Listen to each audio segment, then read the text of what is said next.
Numerous reports indicate that manufacturing has emerged as the favorite target of ransomware groups and hackers. In response, a new report from Industrial Media discusses the evolution of industrial cybersecurity, its current state, and the tactics hackers are using, including phishing schemes, malware, and ransomware attacks. It also details solutions in arming manufacturers with the knowledge and resources needed to win more fights on this highly complex and ultra-competitive battlefield. Download the industrial sector's new battlefield by going to manufacturing.net/cyber.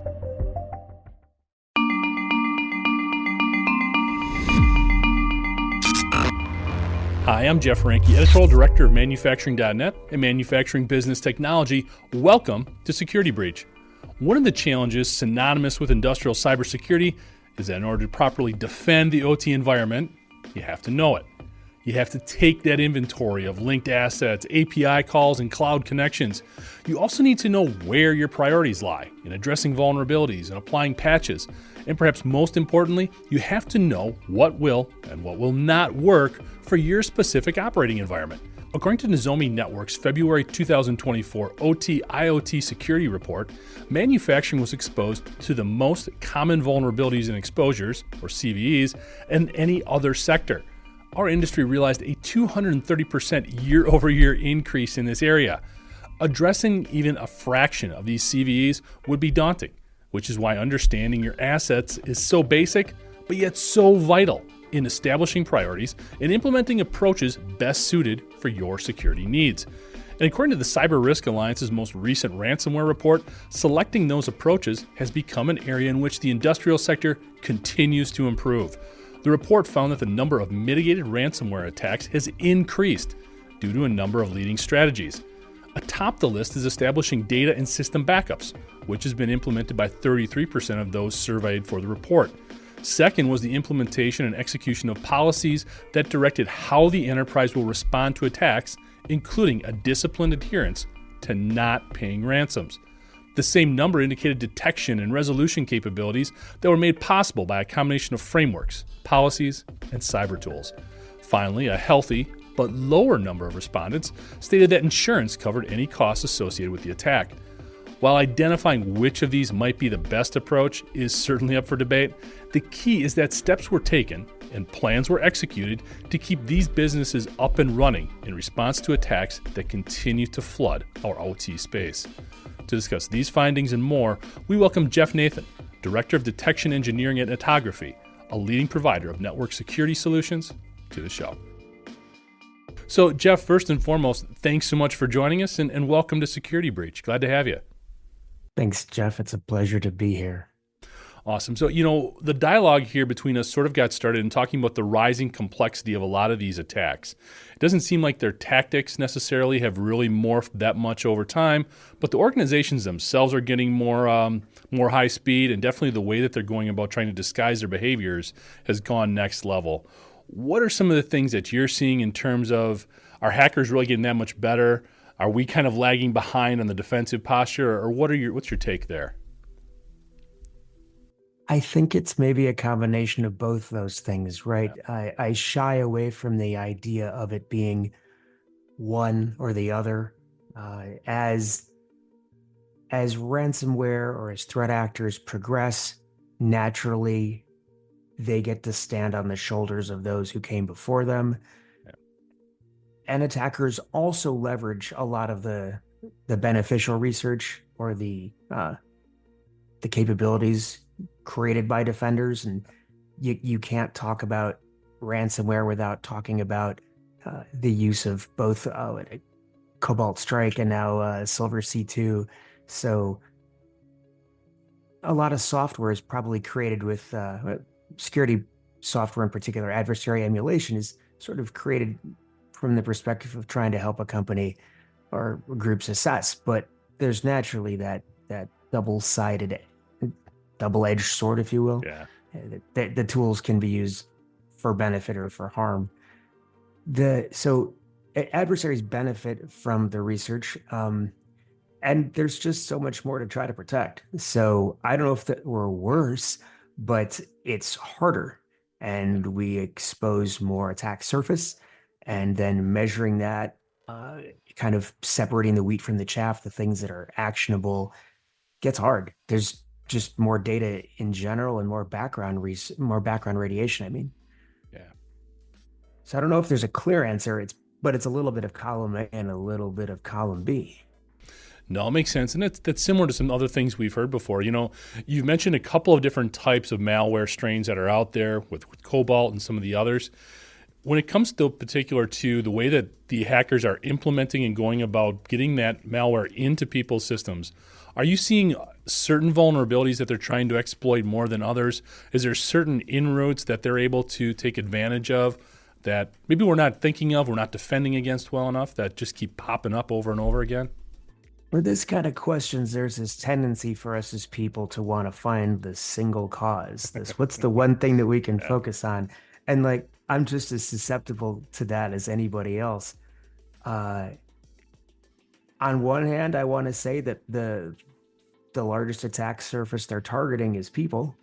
And Yeah. on the other hand, I don't want to the burden on people who use the internet and computers to be responsible for the security of the whole internet Yeah. and the companies they work for. So I'm going to fall victim to that same thing a little bit here, because if people are a big attack surface, let's break apart the technical sort of attack surface. At least a lot of the stories that we're reading about, the one of the inciting incidents, how you and I came to speak today, Jeff, was a scattered spider was sort of a backdrop for that. And I don't know that it was particularly unique. When I say was, I think that we're talking about just the combination of events, the big ones, the Caesars, MGM, and all the stuff that got written about. But as an org, they seem to make use of attacking the people, and infamously MFA fatigue attacks and the whole spectrum of authentication stuff. So on one hand, there's this tendency to just blame all of authentication and say, well, if we just fixed auth, people who were really good at, or good enough, boy, this plays back into your first question, were good enough at social engineering attacks. And I'm not casting aspersions at the abilities of a threat actor. At least that's not always the wisest thing to do. But if we, it's very tempting to just focus on the off piece, and that's kind of fair.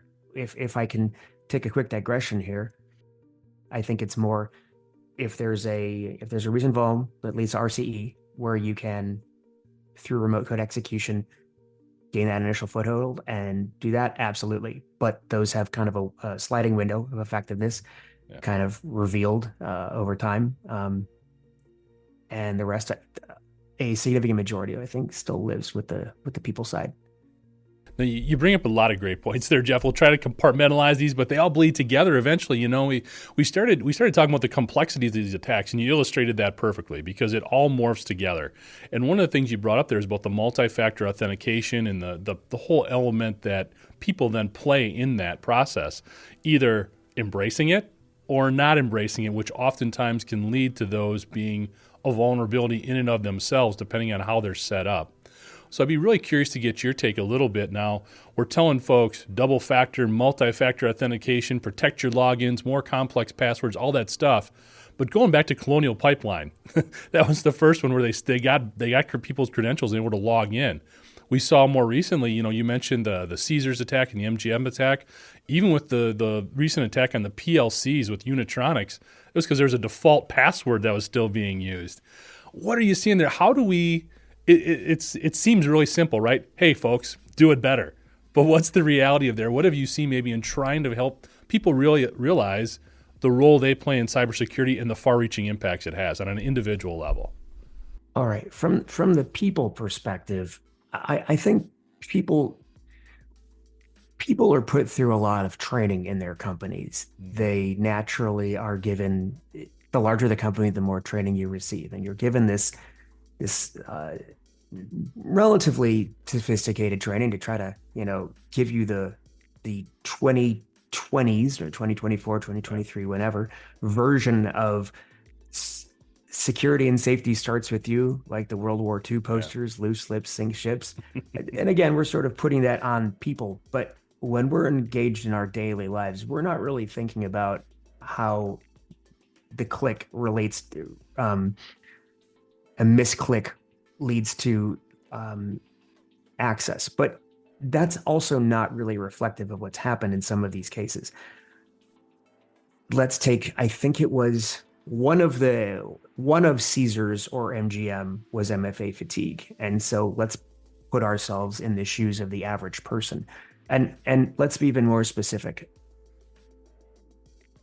There are accounts within a company of differing value. And obviously, the more access someone has, the more value that has to the attacker, especially if they want to engage in ransomware and move laterally with a company. Or let's even be more generic. Maybe ransomware is one of many potential end games, but first they might want to explore.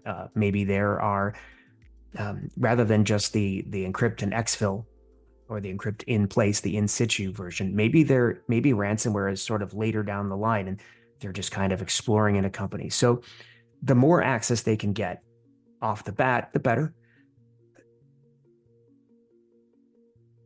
So there's this, people throughout a company are using MFA in most companies, but the people who are targeted by these MFA fatigue attacks may not be the most sophisticated, but are probably sophisticated enough that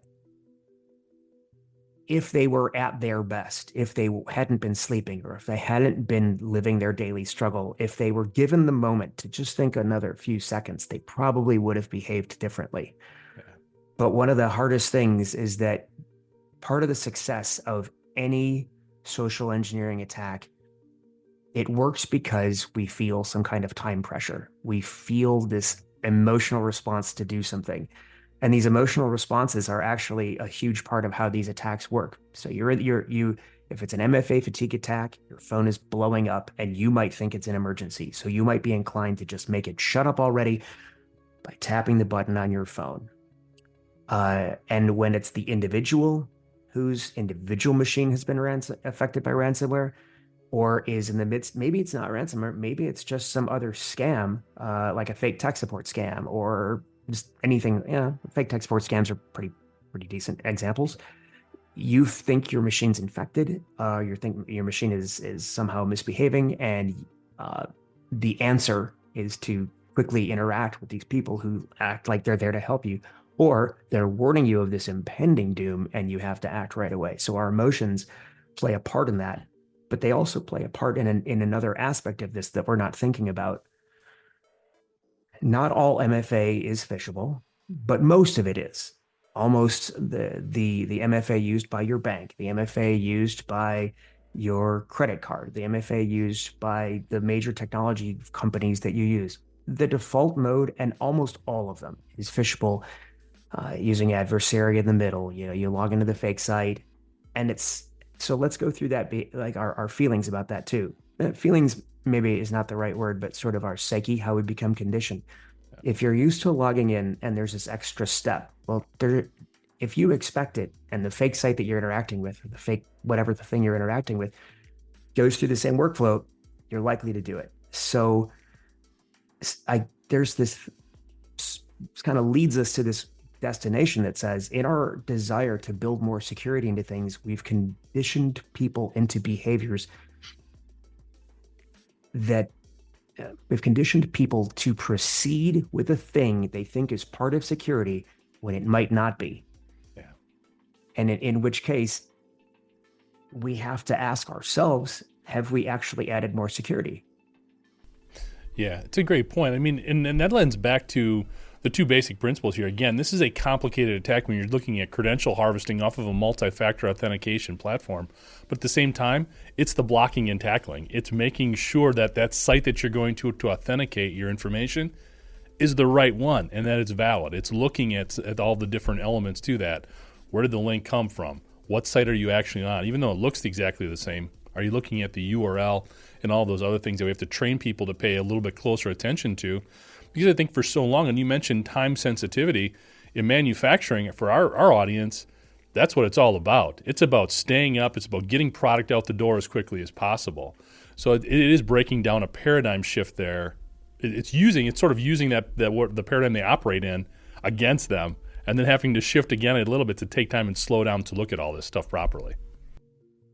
Absolutely. Jeff, a little while ago, you brought up PLCs as part of an attack, as part of a broader attack. And this is another thing I'm not an expert in, but super interested in is OT, uh, sort of all things ICS. I like gadgets. I like sort of playing with that. And without displaying too much of my own ignorance here, I imagine that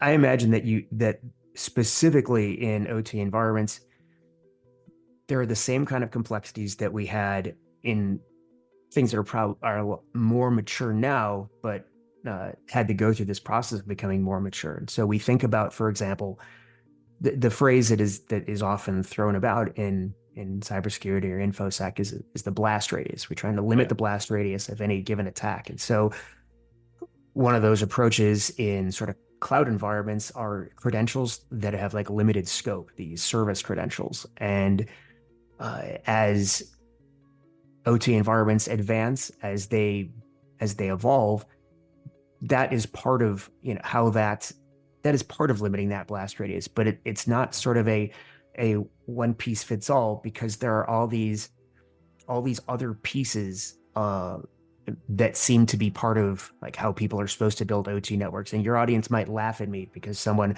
who doesn't have this deep bench of OT experience, I read the Purdue model and I got the sort of the academic how this is supposed to be. But where this is, there's this intersection where OT environments kind of look like IT environments, and it's pretty hard to get away from this idea that they are ultimately going to be these crown jewels, these places Mhm. that represent this interaction. Maybe it's a proxy or a jump box that's used to go from an outside network into these other deeper parts of a network. Or maybe it's where, like the historians, where a lot of important records are stored, and that could give an attacker kind of a map and on what it looks like to move through an OT network. But the limiting the blast radius is a thing that seems to have worked, seems to, Yeah. when employed properly, can can can make this harder. And yet we know those things exist, and it's still a thing that companies face. So it's by no means a magic. It's by no means a magic shield of protection Yeah. somehow. No, it's interesting. The blast radius is a huge concern in the OT environment for manufacturers and in the industrial sector as a total, especially when you get into critical infrastructure and a lot of the networks that are in place there. And I think the big things that we hear a lot about are segmentation as a strategy to help control some of that blast radius when folks get in there. But also, it's a lot of, again, I hate to beat this term up, the simple stuff, the blocking and tackling in terms of getting an inventory of all your connections, which is a huge challenge for manufacturing because we're implementing all of this automation. And we also have this dynamic where we want to share as much data and information with everybody as we possibly can to help empower greater decision making and faster and quicker decisions. But we don't always have to do that. Again, from a security perspective and trying to control some of that, it kind of feels like it comes down to setting priorities and identifying what makes the most sense, but in a different thought process than what we're used to. Yes, Yeah. now we're sort of an improv group. You kind of you laid out the first scenario, and yes, and I brush my teeth while standing on my head. But the version of what you sort of said was, I got blocking and tackling, uh, of course, network segmentation, all of the above. I have a few hypotheses on a couple of these things um, that OT attacks begin in the IT domain because that's the interface that people use. And so it's by no means is it enough to just say, well, we'll solve our OT problem by doing a really good job of IT. But it certainly doesn't hurt. But there's another thing. As people, we have tendencies. So in a manufacturing environment, you might need to measure a million things. Um, and that data then feeds back into changes or things that might interrupt your production process. Your giant presses or something. I don't know. They have these giant molds or something, and they're forming metal, and those fatigue, and those things need to be changed out every so many cycles. So, with that in mind, there is this concept that data that isn't collected can't be lost in ransomware or can't be lost in a breach. And so some of the questions we have to ask ourselves is how important is this data to our actual business function? How important is this data to this part of the manufacturing process? And to make that judgment, because, if some ransomware attacks just are like a machete, they encrypt data, and then exfil that data, or they leave that data in place, and then you kind of have to pay for it to get it back. But um, there's lots of data that is when in one when locked down, when inaccessible. The real impact is to just the company affected. It has no value outside the company. It has no value from PII perspective. It has no competitive intelligence to either a foreign adversary, be the company or government. So that is not an easy balancing act, but there's also the concept of how much of that data needs to be in such a way that it is accessible through paths from the outside or even from the inside. I mean, I guess there's this idea that some of this data is useful for a very specific set of metrics. And what's its life cycle? How long does it stay around? How do you get rid of it? Is it only valid for a day? Is it just a difference? Is it a measurement between two things that by itself is of no value? I don't think that changes the tactic of the attacker, because if they're going to just engage in some automated ransomware process, it's not like there's a value judgment occurring by the ransomware. It says, "Oh, does this look like good data or bad data?" No, they want all of it. Yeah. But at the same time, maybe it shouldn't be collected in the first place at all. Well, that's an interesting point. We talked about prioritizing stuff, but also just identifying the value of it, and that's how we can sort of establish those priorities and allocate our defensive assets in the correct way. And especially when we're talking about the amount of money that needs to be spent on cybersecurity and allocating those funds and getting approval for them. I want to bring up another point here.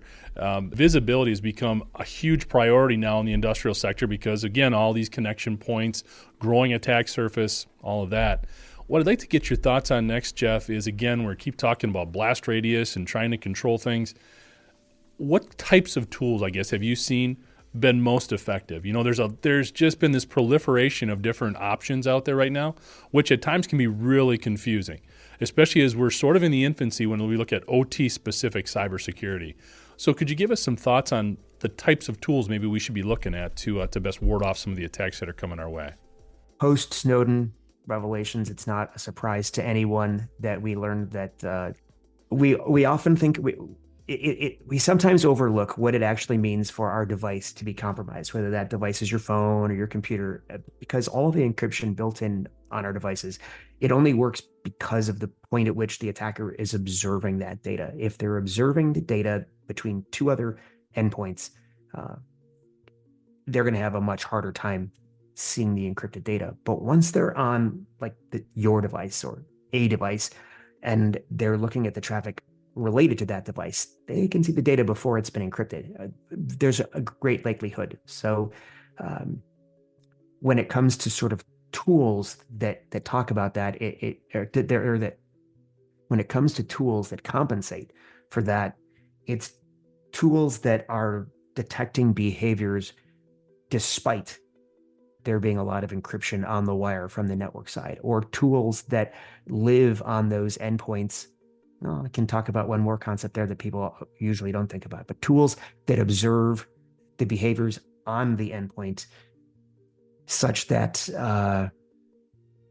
various attacks, either the way they manifest themselves on the endpoint, and even living off the land attacks have some footprints, or that their network-based communication is manifested despite there being some encryption. So looking at from the network side, obviously, traffic like NetFlow has been around for a very long time. DNS as a data source is very powerful.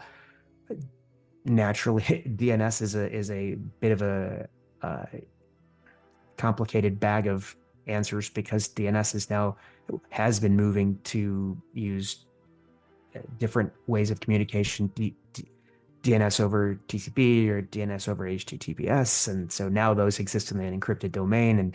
And I guess maybe to take a step back here, there's a bunch of ways companies can look at, if we focus on the network just for a second, there's a bunch of ways companies can deal with this.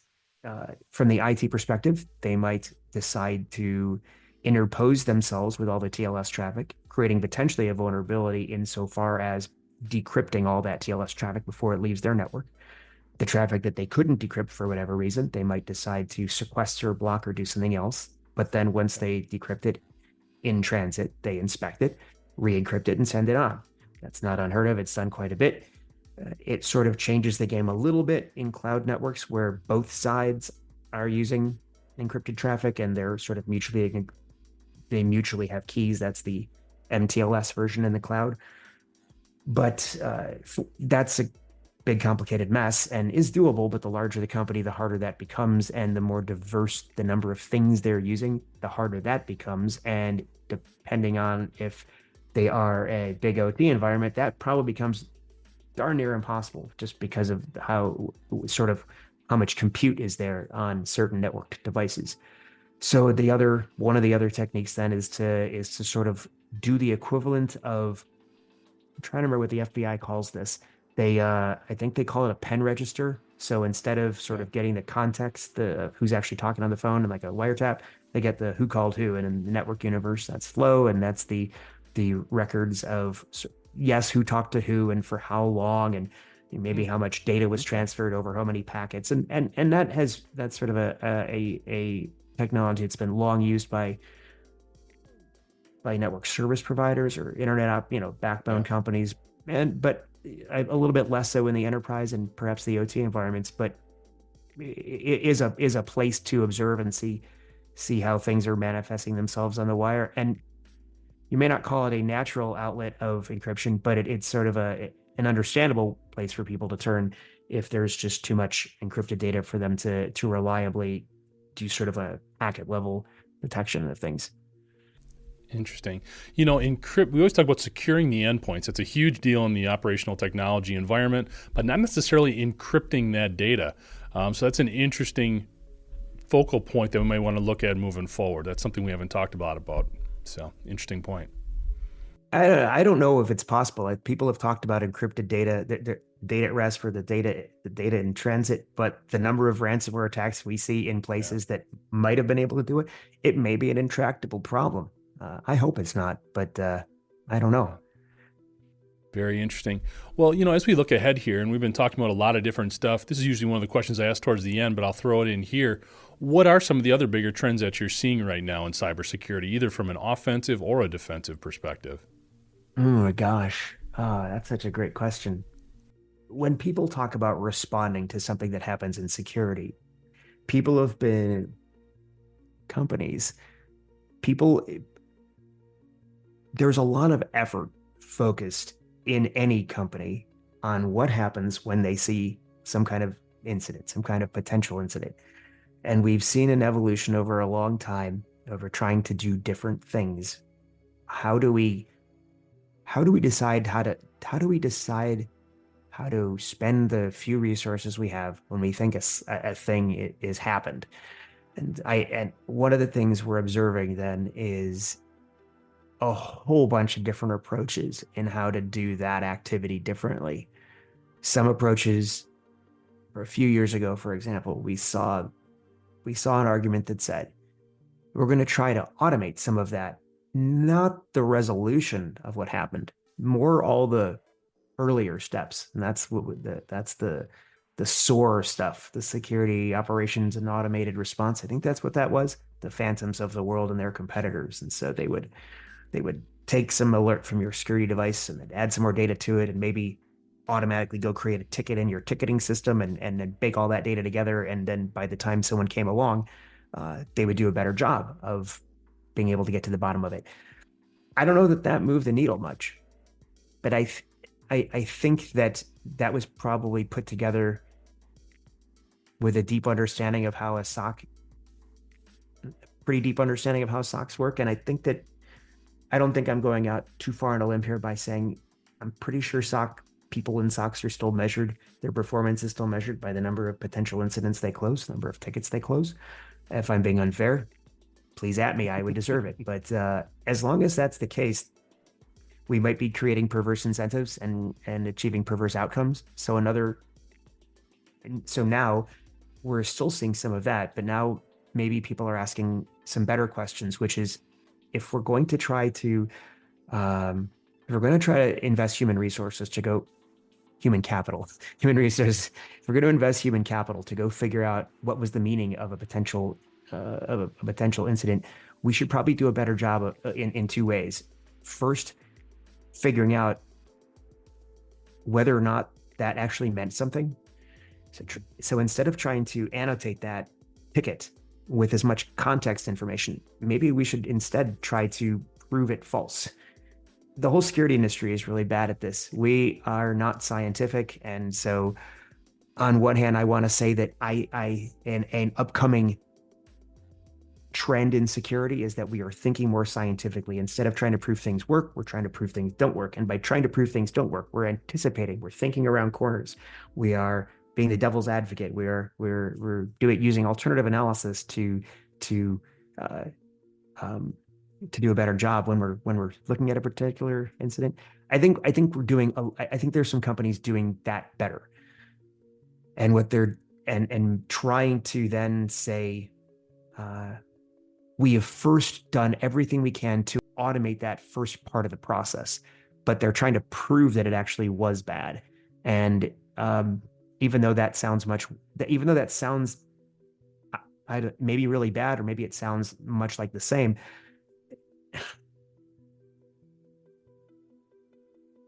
what if that's half the equation, let's say, or maybe that's even more the equation, is the human capital that has to be invested in.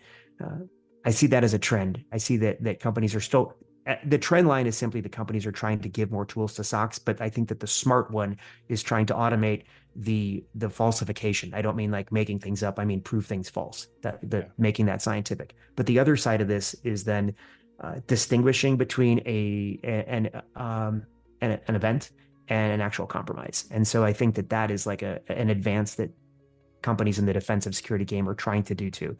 They're trying to say, instead of telling you like your NDR network. Sure. You mentioned human capital there a lot, and that's an important part of manufacturing. And we look at specifically the OT environment, where a place that we're really struggling is finding more cybersecurity specialists that are looking to get into the manufacturing field. There's something like 500,000 unfilled positions over the next 10 years that we're looking at there. We know there's no silver bullet for any of this stuff, but do you have any thoughts on some ways that we might be able to attract more people into these types of roles? Oh yeah, absolutely. I love this question so much. I wish we had more time because I think that half million number, I have suspicions about it. Yeah. I in my life, I try to interact with a lot of people trying to get into cybersecurity. And so when it comes to finding people in the manufacturing space, I think that one of the hardest things for anyone working in technology to cope with is that you could go your entire career. Maybe you're a programmer, maybe whatever you do, you're a sysadmin. Everything you've ever worked on, you can't see it, you can't touch it. And one of the amazing things about working in manufacturing is the end product you can see and touch. Maybe it's a raw material that's used in a product later on. To me, I mean, that might be the difference between, like, I don't know, am I living in a simulation or not? Because if I can touch it, I mean, maybe not, maybe that's a terrible example, but there's something really attractive to me about working, about the idea of being able to touch and see. And as people are trying to make it into their field of cybersecurity, I have to believe that the idea of seeing a gadget, or not just seeing a gadget, if that's just one piece of it, but also present this as, this is largely green field.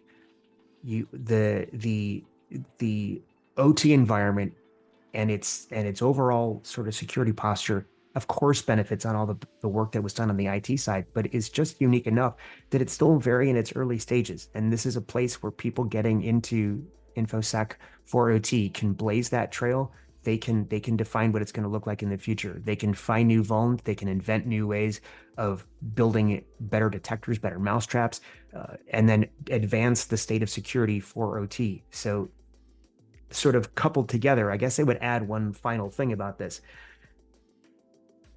There's a tendency for people to be over specialized, especially when they're coming into the field. They might be attracted to attracted to capture the flag tournaments because they heard and I want to learn to break into things. Maybe they don't have the skill set for that, or maybe they're attracted to this concept of threat hunting but have not the first clue.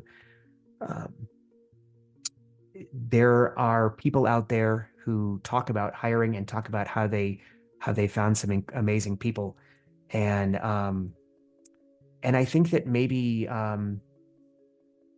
just thinking differently about your hire. Yeah.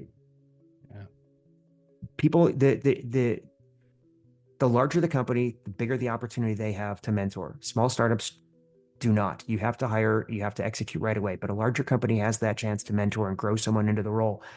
And maybe thinking about what your hiring practice is like and thinking about how you're assessing those candidates and how close they get. One of my oldest friends in security is a guy named Daniel Clemens. Dan I met him at my second black hat ever. Dan's a pretty bright guy, and the way that he talks about how he's grown his company um, is trying to sort of is trying to acknowledge his own biases in hiring and finding people who seem like they have more of the capability, if not when they don't necessarily have the skills there. Because if anything, 10 years from now, the state of OT is going to be different than it is today. But the fundamental things that we learn form the tools we use in our problem solving, and the broader and the deeper that skill set, the better we are at facing those new technologies. And it's also just super exciting to have the chance to learn new stuff. And the people who come into these roles, if they're at the beginning of their career, they're not going to come in completely ignorant. They will have touched something or played with something that has been out of the purview, maybe because there's this giant age gap, whatever it might be. It isn't just a one-way street of mentoring them and you sort of build them up to how you need them to be. That's a total two-way street, and it's bilateral. I don't know if that's enough of a hand-wavy answer, but I don't think there are actually 500,000 InfoSec jobs to fill. But I think there are thousands of people who want to get in the field, and a big part of it is just giving some of them a chance, even if the only thing that they've got on their resume is they seem to be driven. They've worked a couple basic jobs and they've got some certification. I mean, if we don't start adopting people who are earlier in their career, I don't see how we start filling some of those positions. No, Grant, I think you bring up a great point in terms of working in an industry where you can see what you're impacting in terms of the end product. That's a great point. Got to get your thoughts on this, and the answers that I've gotten in this one just are all over the place, really range the spectrum from everybody saying it is an immediate, right now topic we need to address, to others are saying people are overreacting to it. And that's artificial intelligence and the impact that it's having on cybersecurity. Again, the responses have ranged. I'd be curious to hear what you think in terms of its impact. Who does it benefit more? Good guys, bad guys? Column A and column B. I think I know we're close on time, so I'll say it this way. I fall into the camp of deep concern. I think it does amazing things from a code auditing perspective. It's unbelievably helpful, and I still do some of that work. But I think there are more people engaged in AI and ML research who approach it seeing primarily the benefits, or think that the potential uses by attackers, the misuse, the maluse, the weaponization, disinformation, misinformation, malinformation, all of those like misuse cases, I kind of put them all into that bucket of misuse. I think that they don't think that those are the sexy problems, and or they think that it's someone else's problem to solve. From a computer science researcher perspective, I don't think that people think that the misuse case is the hardest problem. A ML researcher named Robert Miles once said, if you're not working on the hardest problem in your field, why not? And he thinks that the safety and misuse cases are the hardest ones. So for people engaged in sort of research, it's awesome. It's a powerful tool. It helps you save time, but and to be fair, companies are hiring, for their red team. They're hiring they're hiring like MLAI red teams to sort of break the machine. But I think they're coming at it. I think security has been up until now an afterthought, or the misuse cases have been an afterthought. And what we have seen with these successive releases of some of the large language models, I think that there has been a